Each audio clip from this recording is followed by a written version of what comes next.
Caríssimos, continuando nosso caminho espiritual depois de Pentecostes, a Santa Igreja nos conduz hoje a dar mais um passo. No Evangelho do domingo passado, nós fomos convidados a reconhecer humildemente a nossa própria miséria. Não somente que somos pecadores, mas também que somos pobres pecadores. Entretanto, não nos basta somente reconhecer a nossa pobreza, é necessário sair dela. Da mesma maneira, é necessário sair desta pobreza, da mesma maneira que o fato de reconhecer-se doente ao sair de um consultório médico não é ainda estar curado. É necessário, portanto, buscar o remédio. Em nosso caso, nós todos estamos doentes espiritualmente e necessitamos de cura. Mesmo depois de termos sido perdoados e estarmos em estado de graça, nossa natureza ferida pelo pecado traz consigo uma profunda dificuldade para conhecer a verdade e para praticar o bem. E essa pobreza e essa doença frequentemente nos conduzem novamente aos mesmos pecados.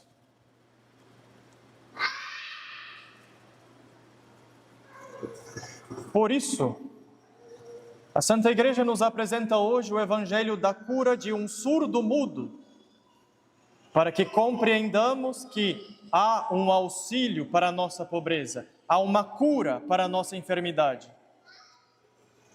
E como opera essa cura? Como?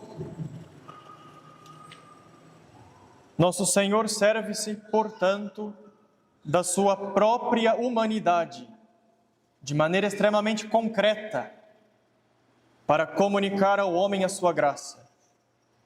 Cristo não cura a distância, ao contrário, nós vimos no Evangelho de hoje que ele usava seus dedos, sua saliva. Ele toca nos ouvidos e na língua. E ele fala. Ele começa um diálogo, mesmo o outro sendo ainda incapaz de responder. Nada mais humano, nada mais concreto e próximo. O Verbo eterno assume carne real e utiliza o seu próprio corpo como instrumento de salvação. E através da sua humanidade santíssima, instrumento da ação divina, que Cristo quer restaurar a natureza humana enferma, que é surda aos seus mandamentos e inspirações e que se arrasta doente, assim como a fala daquele homem.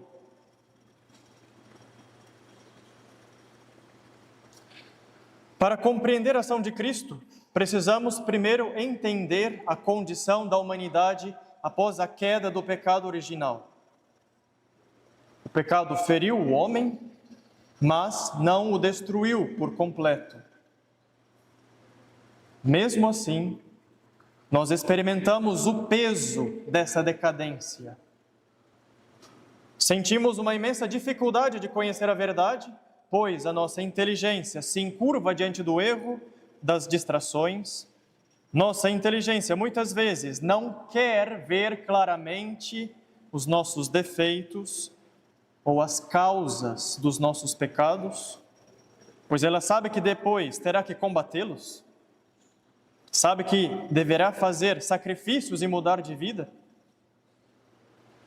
Por isso, nossa inteligência muitas vezes influenciada por nossas paixões e inclinações desordenadas, nossa inteligência começa a procurar desculpas, justificativas e falsas razões para não ter que se corrigir.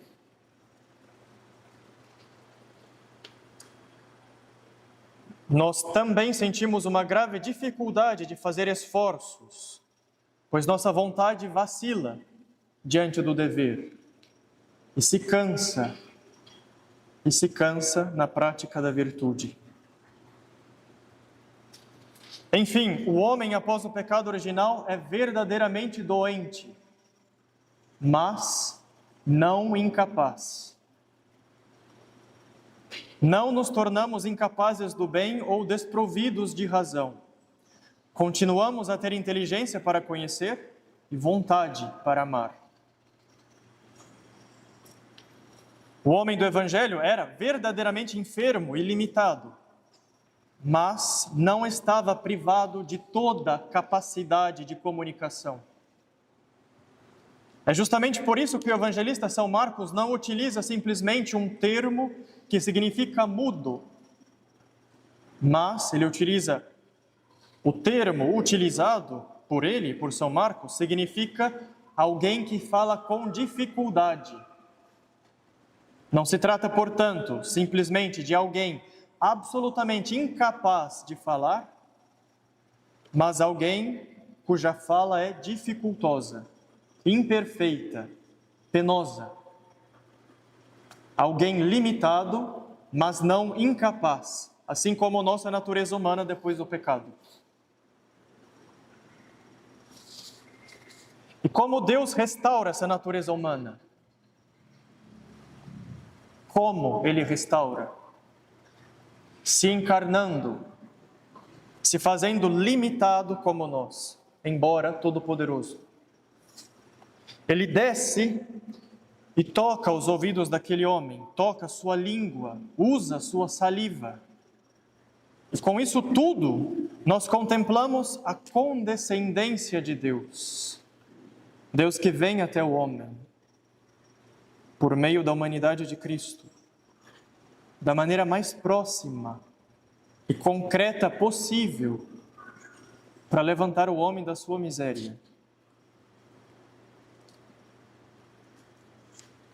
E agora nós chegamos ao ponto central da nossa reflexão. E quais seriam, da nossa parte, as aplicações concretas para aproveitar desse remédio, que é a humanidade de nosso Senhor? Primeiramente, é preciso deixar-se conduzir até Cristo.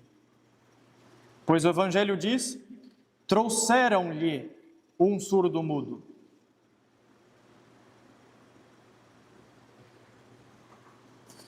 Em segundo lugar, é preciso aceitar o modo pelo qual Cristo quer nos curar.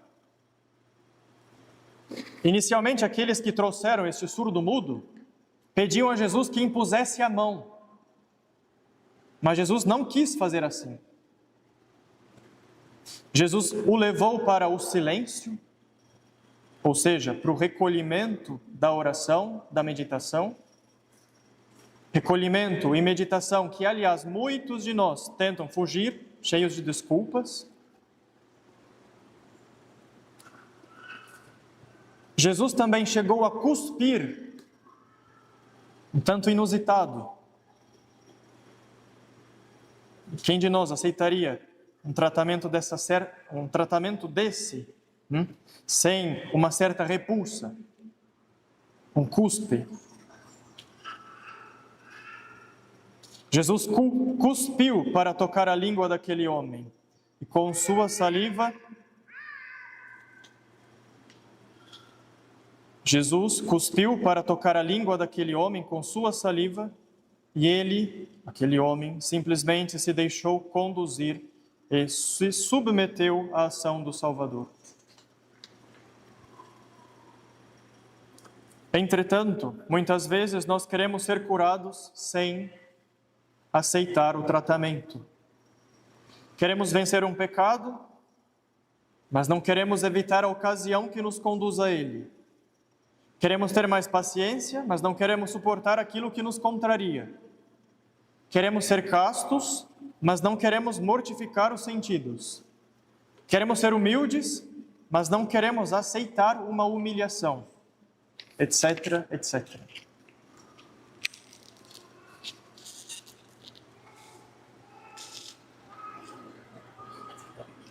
A terceira aplicação concreta para aproveitarmos desse remédio, que é a humanidade de Cristo, manifesta-se também nos atos de fé. Ao nos aproximarmos da humanidade de Cristo, é necessária uma disposição interior purificada e vivificada pela fé. Lembremos-nos daquela mulher hemorroísa que sofria havia anos com um fluxo de sangue. No meio de uma multidão que apertava, esbarrava em Nosso Senhor por todos os lados, somente ela, essa mulher, se aproximou dele com aquela fé que lhe alcançou a cura. Ela dizia: se eu tocar, ainda que seja somente as suas vestes, ficarei curada. É justamente essa fé viva que muitas vezes nos falta, mas que a liturgia de hoje retrata de modo sublime nas orações e textos dessa missa. Textos belíssimos que expressam uma confiança pura e sem reservas. Aliás, aprendam a utilizar esses textos da missa para crescer de fé em fé, para chegar a esse recolhimento e esse silêncio da oração, que Jesus tanto quer nos conduzir.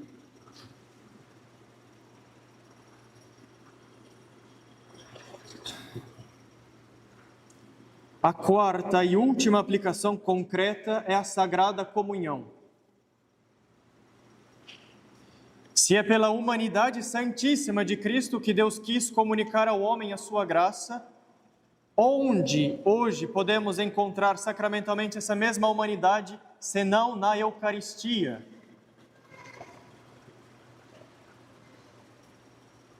Na Sagrada Comunhão, nós recebemos verdadeiramente o mesmo Cristo que encontramos no Evangelho.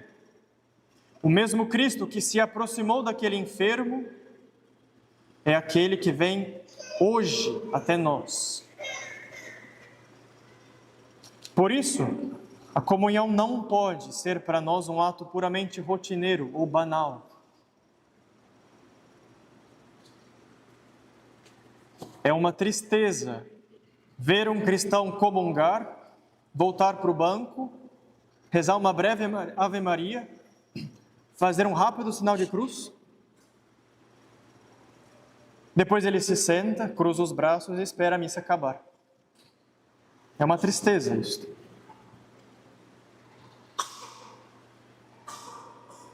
E aqui eu faço minhas as duras palavras de São Paulo.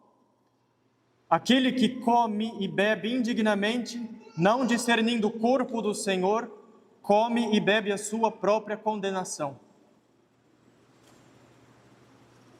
E São Paulo ainda acrescentava: é por isso que entre vós há muitos doentes e fracos, porque desprezam a força que vem da humanidade de nosso Senhor, da Eucaristia. Portanto, caríssimos, aproveitem desses raros momentos da comunhão e façam uma séria e bonita ação de graças. Aliás, a palavra Eucaristia quer dizer precisamente isso: ação de graças.